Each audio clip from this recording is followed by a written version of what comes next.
এতে খুশির সংবাদ বাংলাদেশে আর দ্বিতীয় একটি হতে পারে এটা আমি ফরাজি লিটন মনে করি না।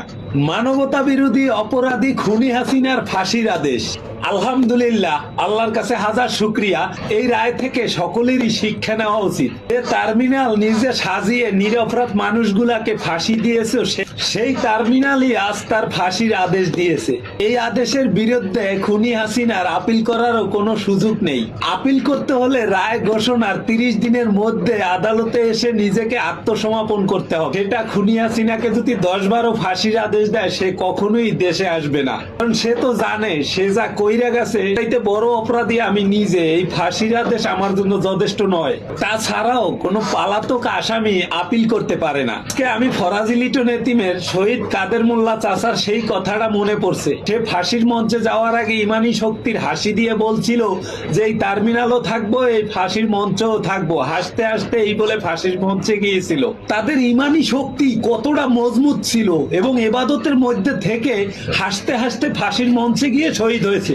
আজ আবারও সত্য হলো, সত্যের বিচার আল্লাহ দুনিয়ায় দেখায় আর আমরা দেখি, আর সেটা থেকে মানুষ শিক্ষা নেয়। হ্যাজ জাস্টিস খুনি হাসিনা। কার কেমন লাগে আমি সেটা জানি না। আমার জীবনে আজকে সবচাইতে এত খুশি লাগে, মানে এত ভালো লাগে, আপনাদেরকে ভাষায় প্রকাশ করতে পারবো না। আমাকে যারা চিনেন সবাই জানেন আমার গোটা ফ্যামিলি খুলনা শহরে থাকে।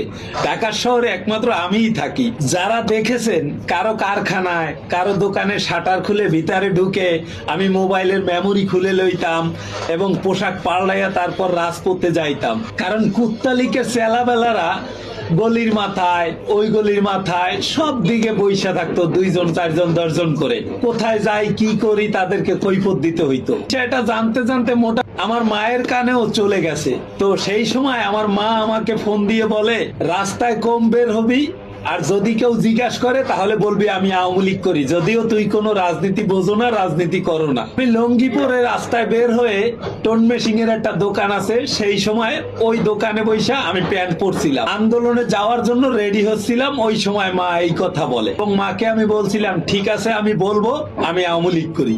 মায়ের মন, তাকে দুশ্চিন্তায় রেখে তো আর কোনো কিছু জয় করা যায় না। আমি কষ্ট করে প্রত্যেকটা দিন, প্রত্যেকটা রাত রাজপথে আমাদের কষ্ট করে কাটতো। আজকে কোনো আফসোস নাই, সবাই মিলেমিশে যে কষ্টটা আমরা করেছি, অন্তত বাংলাদেশের যে আইনটাকে সঠিক বিচারের জায়গায় আমরা পৌঁছাতে পেরেছি।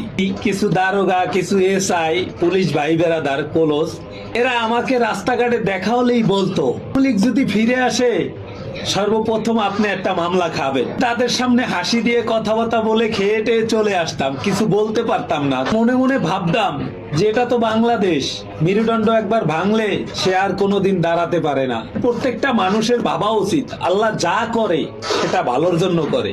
সৃষ্টিকর্তার এই কথাটার উপরে নিজেকে অটল রেখে বিশ্বাস করা উচিত।